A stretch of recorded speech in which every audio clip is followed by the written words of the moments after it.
हरे Krishna everyone. आज हम श्रीमद् भगवत गीता के 9वें अध्याय के पहले और दूसरे श्लोक को पढ़ने की कोशिश करेंगे। तो जो 9वां अध्याय है उसमें टोटल 34 श्लोक है। 34। और जो 9वां अध्याय है ये भगवत गीता का सबसे इम्पोर्टेंट चैप्टर है, सबसे महत्वपूर्ण अध्याय है। कोई व्यक्ति पूछे आपसे कि भगवत गीता का सबसे इम्पोर्टेंट चैप्टर कौन सा है, तो ये 9th चैप्टर है। इससे पहले वाले अध्याय में अगर आपको याद हो हमने पढ़ा था ना भगवान की अनन्य भक्ति के बारे में। लेकिन वहां पे अनन्य भक्ति करनी कैसे है एग्जैक्टली वो कुछ क्लियर नहीं हो पा रहा। यहाँ पे भगवान डिटेल में बताएंगे। और ये बहुत कॉन्फिडेंशियल नॉलेज है जो भगवान ने अर्जुन को दी है और अर्जुन के माध्यम से हमें भी प्राप्त हुई है।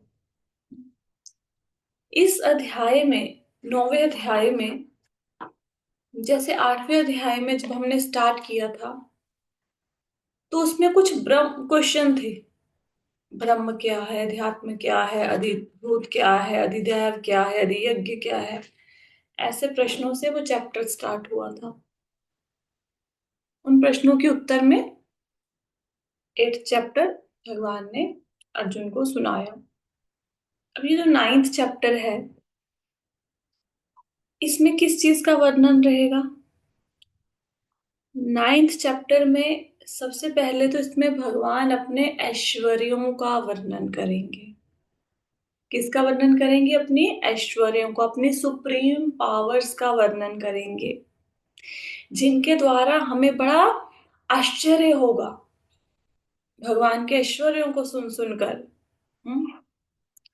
और ये जो 9वां चैप्टर है इसमें भक्ति की उत्कृष्टता का वर्णन होगा कि भक्ति कितनी महान है। भगवान के ऐश्वर्यों को जानकर हम उनसे कैसे भक्ति कर सकते हैं, उनसे प्रेम कर सकते हैं, और भक्ति की महानता का वर्णन भी इस अध्याय में होगा। तो बहुत ही इंपॉर्टेंट चैप्टर है भगवत गीता का। स्टार्ट करते हैं इस चैप्टर को। तो माता जी चैप्टर का नाम। इसका नाम है परम गुह्य ज्ञान। परम गुह्य जी ज्ञान। माता। गुह्य ज्ञान मतलब? मैम, हाँ जी।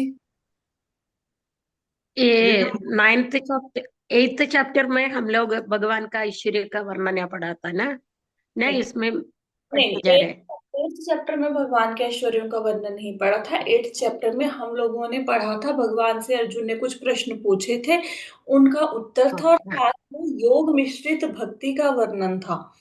जैसे हमने पढ़ा था ओके। जो योगी होते हैं कैसे शरीर को त्यागे उनकी मुक्ति होती है, फिर भगवान ने शुद्ध भक्तों की गति का भी वर्णन किया। ये हम्म। पढ़ा। हम्म। तो 9th हम्म। चैप्टर में हम भगवान के ऐश्वर्यों का वर्णन पाएंगे। अब देखो अगर ओके। Okay ma'am. अब परम गुह्य ज्ञान का मतलब क्या होता है? परम गुह्य का ज्ञान का मतलब होता है सबसे उत्तम ज्ञान, द मोस्ट कॉन्फिडेंशियल नॉलेज, जिससे कल्याण होगा। परम ज्ञान, भगवान के विषय में ज्ञान।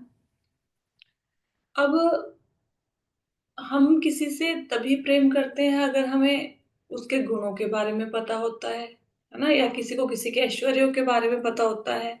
तो जब भगवान अपने ऐश्वर्यों का वर्णन करेंगे तो उनको सुनकर हमें उनकी महानता का पता लगता है, हृदय से उनके प्रति भक्ति बढ़ती है। और इस भक्ति के द्वारा हम क्या प्राप्त कर सकते हैं? हम स्वयं भगवान को प्राप्त कर सकते हैं। तो भक्ति कितनी महान है जिसके द्वारा हम भगवान के धाम में जाने के योग्य हो जाएंगे। ये सब हम इस चैप्टर में पढ़ेंगे। तो स्टार्ट करते हैं श्लोक 9.1 से। श्री भगवान उवाच इदं ते इदं तु ते गुह्यतमं परवक्ष्याम्य सूयवे ज्ञान विज्ञान सहितं यज्ञात्वा मोक्षसे शुभात्। श्री भगवान ने कहा, हे अर्जुन, चूंकि तुम मुझसे कभी ईर्ष्या नहीं करते, इसलिए मैं तुम्हें यह परम गुह्य ज्ञान तथा अनुभूति बतलाऊंगा, जिसे जानकर तुम संसार के सारे क्लेशों से मुक्त हो जाओगे। तो कितने प्रकार के क्लेश होते हैं बताओ? कितने प्रकार के क्लेश होते हैं? माता जी वो क्या कहते हैं, वो तीन आदि टाइप का। आदि देवी, हाँ। ये आदि आदि देविक, देवी आदि दैहिक, दैविक, भौतिक। आध्यात्मिक और आदि भौतिक आदि और आदि दैविक, ठीक है। आदि देवी। हाँ, तो तीन प्रकार के क्लेश होते हैं, आदि दैविक, आदि भौतिक और आध्यात्मिक। अब ये क्लेश क्या होते हैं? अब जो कोई बंदा पहली बार ये क्लास सुन रहा होगा यूट्यूब पे, या क्लास में कोई नया नया होगा, उसको तो ये बातें समझ में नहीं आएंगी। तो हम लोग एक बार थोड़ा सा रिवाइज कर लेते हैं।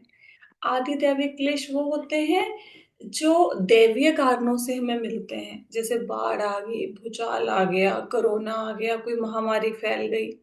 अब इस पे हमारा तो कोई बस है नहीं, फिर भी ये क्लेश हमारे जीवन में आ गया, तो ये हो गया आदि दैविक। हम्म? आदि भौतिक क्लेश कौन से होते हैं? जो किसी दूसरे जीव के कारण दूसरे। हमारे जीवन में दुख आ रहे हैं। अब दूसरे जीव के कारण दुख आने का अर्थ क्या है? दूसरे जीव के कारण दुख आने का अर्थ है कि जैसे आप बैठे हैं, कोई मच्छर काट गया, अब आपने तो उसको कुछ नहीं बोला था, लेकिन वो काट गया। अब कोई बैठे हैं, किसी ने किसी को मार दिया। हम्म। या फिर जो हमारे घरों में भी होता है ना, आपस में रिलेशनशिप में प्रॉब्लम्स, एक दूसरे को बुरा भला बोलते हैं। तो खुद से कोई दुख नहीं है, कोई दूसरा व्यक्ति, कोई दूसरा जीव आपको दुख दे रहा है। वो कोई भी हो सकता है, वो कोई पशु पक्षी हो सकता है, कीट पतंगा हो सकता है, कोई दूसरा मनुष्य हो सकता है जो आपको दुख देता है।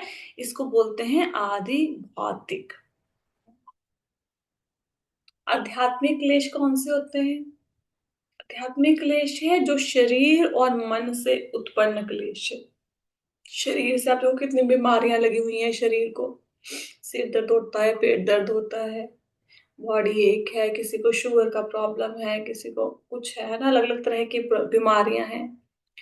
और मानसिक क्लेश भी बहुत है। काम, क्रोध, लोभ, मोह, अहंकार, डिप्रेशन, एंजाइटी, ये सब क्या है? शारीरिक और मानसिक क्लेश, इनको कहते हैं आध्यात्मिक क्लेश।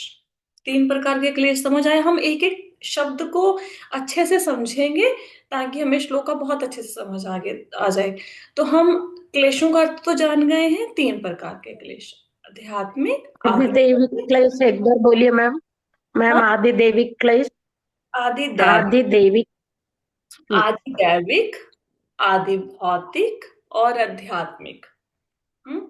तो तीन प्रकार के आदि देविक एक्सप्लेनेशन, फर्स्ट वन आदि दैविक एक्सप्लेनेशन। का एक्सप्लेनेशन। अच्छा, जो क्लेश देवताओं के द्वारा हमें दे दिए जाते हैं, जिनके ऊपर किसी का कोई कंट्रोल नहीं है ना, एनी नेचुरल डिजास्टर, जैसे फ्लड, है ना, अर्थक्वेक और सुनामी, हाँ, कोरोना। तो we can not control these natural disasters and we have to suffer due to these disasters, so these are called adi devi क्लेश।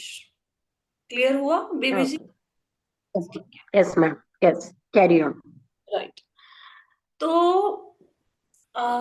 ये तीन प्रकार। अब भगवान अर्जुन को कह रहे हैं कि अर्जुन, मैं तुम्हें वो सीक्रेट नॉलेज दूंगा जिसको जानकर तुम सारे क्लेशों से मुक्त हो जाओगे। मतलब इन तीनों प्रकार के क्लेशों से तुम मुक्त हो जाओगे। क्लेश का अर्थ समझ में आ गया? अब यहाँ पे सबसे पहली लाइन में भगवान ने बोला, अगर हिंदी का तात्पर्य पढ़ते हैं, कि हे अर्जुन, चूंकि तुम मुझसे कभी ईर्ष्या नहीं करते। ईर्ष्या नहीं कर, अनसूयवे, अनसूयवे का अर्थ होता है जो किसी से ईर्ष्या नहीं करता। अब अर्जुन भगवान से ईर्ष्या नहीं करते। कौन से लोग भगवान से ईर्ष्या करते हैं? अब कुछ लोग कहते हैं ना कि, अब जैसे भगवान कहते हैं, भगवत गीता में बताते हैं कि मैं सूर्य और चंद्रमा का प्रकाश हूँ, है ना, जल का स्वाद हूँ, और भगवान बताते हैं बलवानों का बल हूँ। तो कोई व्यक्ति, हमने 7वें अध्याय में ऐसे श्लोक पढ़े हैं ना, रसोहम अप्सु कौन्तेय प्रभास्मि शशि सूर्यो बीजम माम सर्वभूतानां, हाँ, बलम बलवताम चाहम। तो ये सारे हमने भगवान के विषय में, भगवान ने अपने आप में के बारे में हमें बताया। कोई व्यक्ति हो सकता है उसको ऐसा लगे कि ये कृष्ण तो अपने आप में, अपने बारे में बहुत डींगे मार रहे हैं, बहुत बड़ी बड़ी बातें कह रहे हैं, तो इनको तो अहंकार हो गया है जी, है ना, ये अपने आप को भगवान कैसे कह सकते हैं। तो जो लोग ऐसा सोचते हैं वो भगवान से ईर्ष्या करते हैं। उनको ऐसा लगता है कि हम खुद ही भगवान हैं, कृष्ण अपने आप को भगवान कैसे कह सकते हैं, है ना। और मैं बहुत बार एक एग्जांपल देती हूँ। आप किसी फैक्ट्री के मालिक हैं, कोई व्यक्ति आपसे मिलने के लिए आया, तो उसने गेट कीपर को पूछा कि आप मालिक हो। तो गेट कीपर ने बोला नहीं। वो अंदर आया फैक्ट्री के, उसको कोई वर्कर मिला, उसने बोला तुम मालिक हो, वर्कर ने बोला नहीं। अंदर गया, मैनेजर से पूछा, उसने बोला कि क्या तुम मालिक हो, वो कहता नहीं। फिर सेक्रेटरी के पास गया, उससे पूछा तुम मालिक हो, वो कहेगी नहीं, मालिक तो अंदर बैठे हैं। अब वो व्यक्ति चलता चलता मालिक के पास आ गया फैक्ट्री के, और फैक्ट्री के मालिक से पूछा कि क्या तुम मालिक हो। तो मालिक क्या बोलेगा फैक्ट्री का, क्या बोलेगा, हाँ कि नहीं। तो यस, यस। मालिक, हाँ मालिक। हाँ ही बोलेगा ना कि हाँ मैं मालिक हूँ। अब सब लोग इतनी भगवान को ढूंढते फिर रहे हैं, कोई जंगल में, कोई पहाड़ों में, सब जगह पे। अब अगर भगवान धरती पर अवतार ले और बोले मैं ही वो भगवान हूँ जिसे तुम ढूंढ रहे हो, मैं ही वो हूँ, तो इसमें कैसा अहंकार है। भगवान अपने आप को भगवान नहीं कहेंगे तो क्या कहेंगे, है ना। अब बेबी माता जी अपने आप को बेबी नहीं कहेंगे तो क्या कहेंगे, कि मैं नहीं हूं, मैं कोई और हूं। तो भगवान अपने आप को अगर भगवान कह रहे हैं तो उसमें प्रॉब्लम क्या है। लेकिन जो ईर्ष्यालु हैं वो ये सहन नहीं कर पाते कि भगवान कैसे अपने आप को समस्त ऐश्वर्यों का स्वामी बता रहे हैं। और जो ऐसे लोग होते हैं उनके समक्ष भगवान अपने ज्ञान को प्रकट नहीं करते। तो सबसे पहले भगवत गीता को समझने के लिए जो प्राइमरी एक योग्यता है, एक स्किल होनी चाहिए इंसान के पास, वो ये है कि कम से कम उसको कृष्ण को भगवान के रूप में स्वीकार करना चाहिए। अगर किसी ने भगवत गीता पढ़ी लेकिन कृष्ण को भगवान नहीं मान रहे, फिर उसका भगवत गीता चाहे वो संस्कृत में बहुत विद्वान हो, चाहे वो सारे श्लोकों का ज्ञाता हो, चाहे उसको सारे श्लोकों का रट्टा भी लगा हुआ हो, और उसको अर्थ भी, अर्थ तो क्या समझ में आएंगे जब उसने बोला कृष्ण भगवान नहीं है, ये सब कुछ होने के बाद भी उसको भगवत गीता की समझ नहीं आएगी। तो अर्जुन को ये ज्ञान क्यों प्रकट किया जा रहा है, क्योंकि वो भगवान से ईर्ष्या नहीं करते। जो भी भगवान कहते हैं उसके ऊपर तर्क वितर्क अर्जुन नहीं करते हैं। हम अर्जुन की भगवान में श्रद्धा है, वो उनको भगवान के रूप में, जब भगवान ने बताया कि वो भगवान है तो अर्जुन मानते हैं, वो उसके ऊपर संशय नहीं करते। तो क्योंकि अर्जुन भगवान के साथ ईर्ष्या नहीं करते, इसलिए भगवान इस ज्ञान को उनको बता रहे हैं। ईर्ष्या सब समझ आ गया आपको, कि ईर्ष्या का मतलब क्या है और लोग ईर्ष्या कैसे करते हैं भगवान से। हम्म क्योंकि वो ये कहते हैं कि कृष्ण भगवान नहीं है, वो के महापुरुष हैं। बहुत सारे ऐसे लोग हैं, जो बहुत सारे ऐसे संस्थान भी है जो कहते हैं कृष्ण और राम कौन थे, वो महापुरुष थे, वो भगवान नहीं थे, वो महापुरुष थे। ठीक है। अब यहाँ पे दो शब्द आए, ज्ञान और विज्ञान। हम्म, ज्ञान क्या होता है, ज्ञान को, नॉलेज माता जी। ज्ञान को नॉर्मली हम लोग नॉलेज लेते हैं ज्ञान से अर्थ, लेकिन इस श्लोक के कॉन्टेक्स्ट में, इस श्लोक के संदर्भ में ज्ञान का अर्थ है भक्ति। हम्म, ये पता कैसे लगा कि ज्ञान का अर्थ यहाँ पे भक्ति लेना है, क्योंकि जब आप श्री बलदेव विद्याभूषण जी की टीका को पढ़ेंगे तो उन्होंने बताया है कि यहाँ पे ज्ञान का अर्थ भक्ति है। बेसिकली ज्ञान या नॉलेज क्या होता है, ज्ञान क्या होता है, ज्ञान होता है वो नॉलेज जिसके द्वारा हम किसी चीज को जानते हैं। तो तीन चीजें होती हैं, एक ज्ञान, एक ज्ञाता और एक घय, घे। ज्ञान, ज्ञाता और घे, ये क्या होती हैं। देखो ज्ञान तो हो गया नॉलेज, ठीक है, और घे घे होता है जिस चीज के बारे में नॉलेज चाहिए, जिस चीज को आपने जानना है। अब कोई व्यक्ति कपड़े की सिलाई करना सीखना चाहता है। अब वो सीखना चाहता है कि शर्ट को कैसे स्टिच करते हैं, तो उसके लिए घे हो गया कि शर्ट को स्टिच कैसे करते हैं, है ना। तो शर्ट बनाना उसका घे है। हाँ। और वो किसी सिलाई सेंटर में जाके सिलाई सीखता है, तो वो व्यक्ति उसको नॉलेज देगा। और वो सिखाएगा कौन? जो कि ज्ञाता है। ज्ञाता ही नॉलेज देगा ना। ज्ञाता मतलब जिसको ज्ञान का पता है। तीन शब्द समझ में आए? ज्ञान मतलब नॉलेज, घे मतलब जिसके बारे में नॉलेज इकट्ठी करनी है, ज्ञाता मतलब जो उस चीज को जानता है। अब हमारे लिए घे क्या है? घे क्या है? भगवान को जानना। भगवान। भगवान को जानना, ठीक है। भगवान नहीं, भगवान को जानना हमारे लिए घे नहीं है। घे मतलब आपका लक्ष्य क्या है, एक ढंग से ये समझ सकते हो। आपका लक्ष्य क्या है? घे क्या है? क्या जानना है? किसके बारे में जानना है? भगवान कृष्ण के बारे में। तो भगवान कृष्ण आपके हो गए घे, ठीक है। और ज्ञाता, ज्ञाता कौन है? भगवान कृष्ण के बारे में जानने वाला कौन है? हमारे पूर्ववर्ती जो आचार्य हैं, वो हमें बताएंगे, उनकी पुस्तकें हमें बताएंगी। और भगवान को जानोगे कैसे? समझ आ गई, ये भगवान है मतलब भगवान के बारे में जानना है। और ज्ञाता कौन है? पूर्ववर्ती आचार्य, जैसे हमारे श्रील प्रभुपाद हैं, वो ज्ञाता हैं। तो इसको जानोगे कैसे? कौन से ज्ञान के द्वारा भगवान को जाना जाएगा? शास्त्रों से। और कोई उत्तर? भगवान को कौन से ज्ञान से जाना जाएगा? भगवान को जानने के लिए ज्ञान कौन सा है? कैसे जानोगे और भगवान? सत्संग, जो हमारे सत्संग। गुरु महाराज देंगे। भक्ति। मैम, सत्संग। अरे भक्ति किसने बोला? मनी सत्संग। मान। हाँ, अनीता माता जी ने बोला। तो भक्ति इज द राइट आंसर। भगवान को कैसे जानेंगे? भक्ति के द्वारा। और कोई तरीका नहीं है भगवान को जानने का, ठीक है। देखो, अब चलो ठीक है, शास्त्रों से डेफिनेटली भगवान के बारे में पता लगता है। लेकिन हम लोगों ने तो भगवत गीता बहुत बार पढ़ी, इससे पहले भी तो पढ़ी होगी ना। मतलब इसको ऑन ज्वाइन करने से पहले भी तो भगवत गीता पढ़ी होगी। लेकिन भगवत गीता को पढ़ने के बाद भी क्या ये पता लगा कि कृष्ण भगवान है? सारी पढ़ने के बाद नहीं पता लगा ना। क्योंकि अगर पता लगा होता, फिर हम दूसरी जगह पे घंटियां खड़काते क्यों चले जाते देवी देवताओं की पूजा करने? तो भगवत गीता को पढ़ने के बाद भी हमें ये नहीं पता चला कि कृष्ण भगवान है। वो तो भक्तों के संग में हम लोग पढ़ रहे हैं, तो इसलिए प्रभुपाद जी की कृपा से हमें ये बात समझ आई। अदरवाइज भगवान को शास्त्र आपको तब समझ आएंगे जब भगवान की कृपा होगी, भक्तों का संग होगा, तब शास्त्र समझ आएंगे। तो भगवान की कृपा होगी, भक्तों का संग होगा। भक्तों का संग कौन देंगे? भक्तों का संग देंगे भगवान। कैसे देंगे? जब आप भक्ति करोगे। हम्म। तो भगवान क्या है? गए हैं। और उनको जाना कैसे जा सकता है? भगवान को कैसे जानेंगे? अभी तो बताया, अभी बाकी लोग बताओ, भगवान को कैसे जानेंगे? भक्ति द्वारा। भक्ति से, भक्ति से। हाँ। तो समझ आया यहाँ पे ज्ञान का शब्द का अर्थ भक्ति क्यों है? हम्म। समझ आ गया कि ज्ञान का मतलब यहाँ पे नॉलेज क्यों नहीं है और भक्ति क्यों है। ठीक है।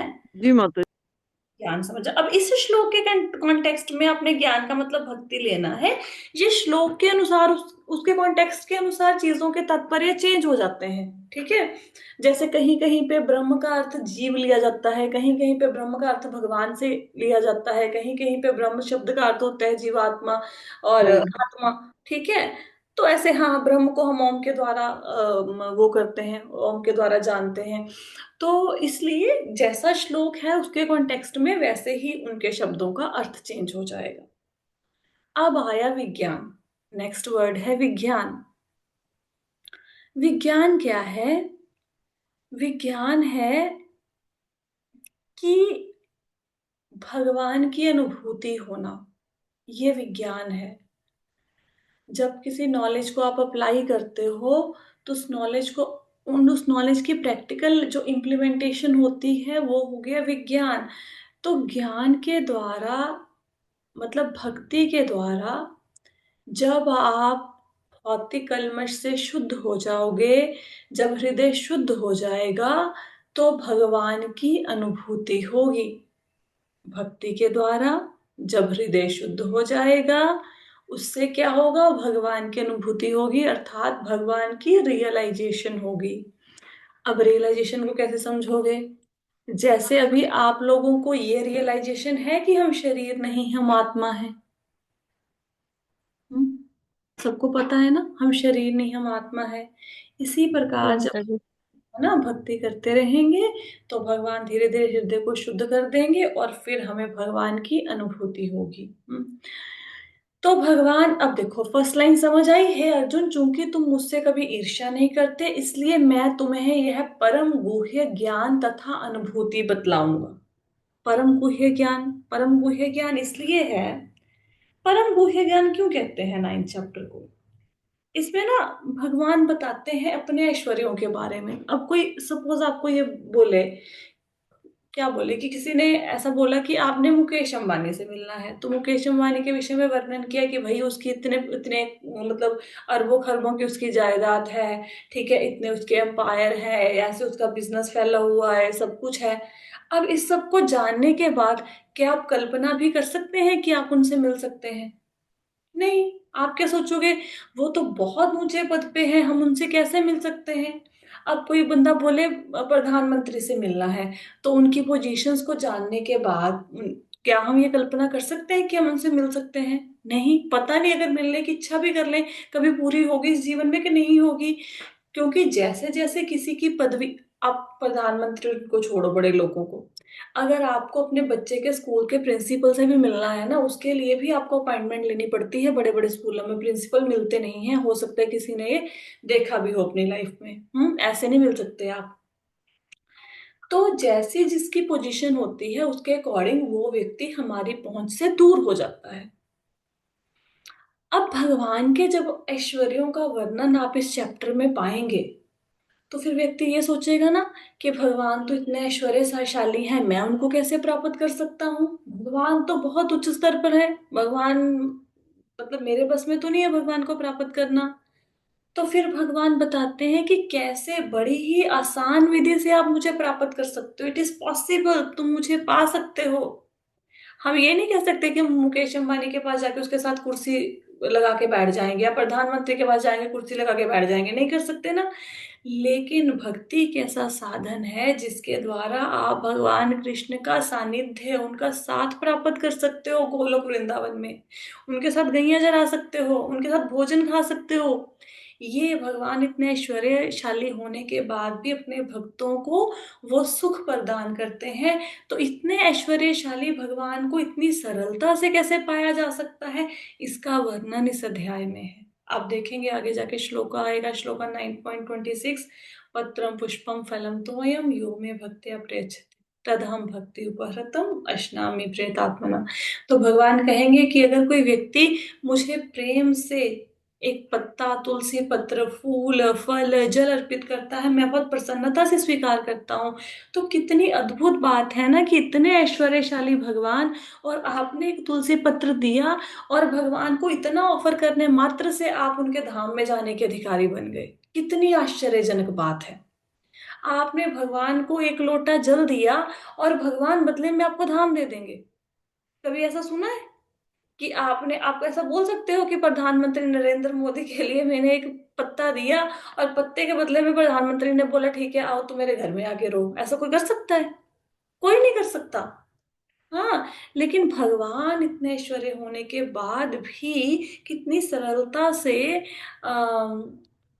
हमारे द्वारा प्राप्य हैं। अगर हम ढंग से भक्ति करें, मतलब नाम उच्चारण करें, नाम जप करें, प्रार्थना करें, इस जीवन में भी हमें भगवान मिल सकते हैं।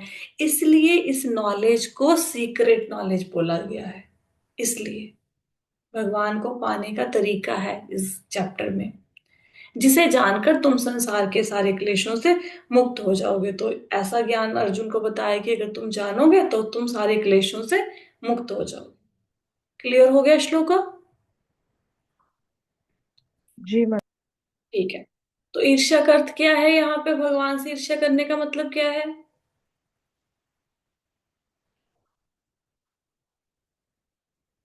क्या होता है ईर्ष्या करना? माता, जैसे जो भगवान में भगवान लोग विश्वास नहीं करते वो ईर्ष्या करते हैं। हाँ, और कोई? जो भगवान जेलस को भगवान नहीं मैम, समझते, हाँ, भगवान जेलस को बोल उसके भगवान साथ नहीं बात समझते, नहीं यस। करते। हाँ, और? जेलस बोल सकता है मैम। हाँ हाँ, जो कहते हैं कृष्ण भगवान नहीं है, कोई महापुरुष है, या बोले कितने डिंगे हाँक के जा रहे हैं अपने बारे में, ठीक है, ओके। ज्ञान का अर्थ क्या है इस श्लोक में? ज्ञान का मतलब क्या है? भक्ति। भक्ति। विज्ञान का मतलब क्या है? भक्ति। भगवान की अनुभूति ज्ञान के द्वारा, भक्ति के द्वारा, ठीक है। चलो आगे चलते हैं। विज्ञान।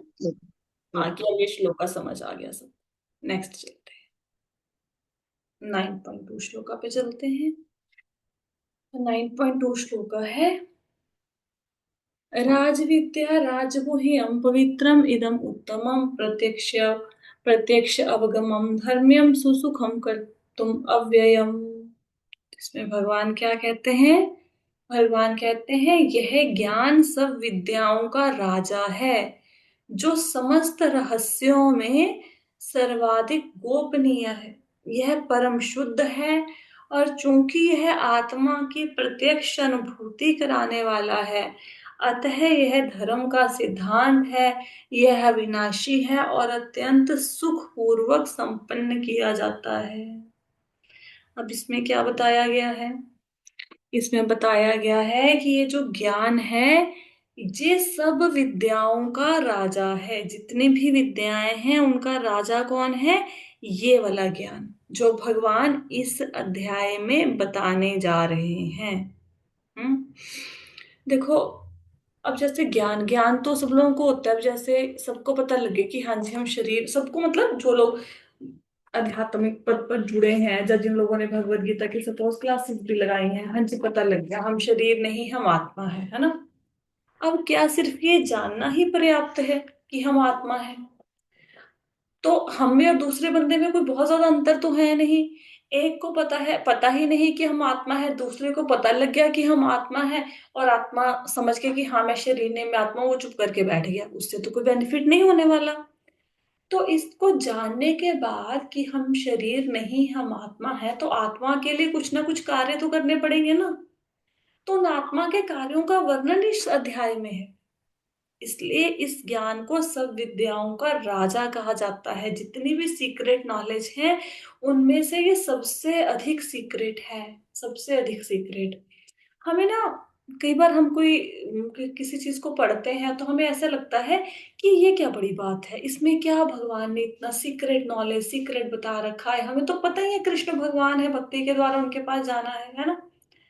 एक्चुअल में संसार में असंख्य ऐसे लोग हैं जिनको पता ही नहीं कृष्ण भगवान है।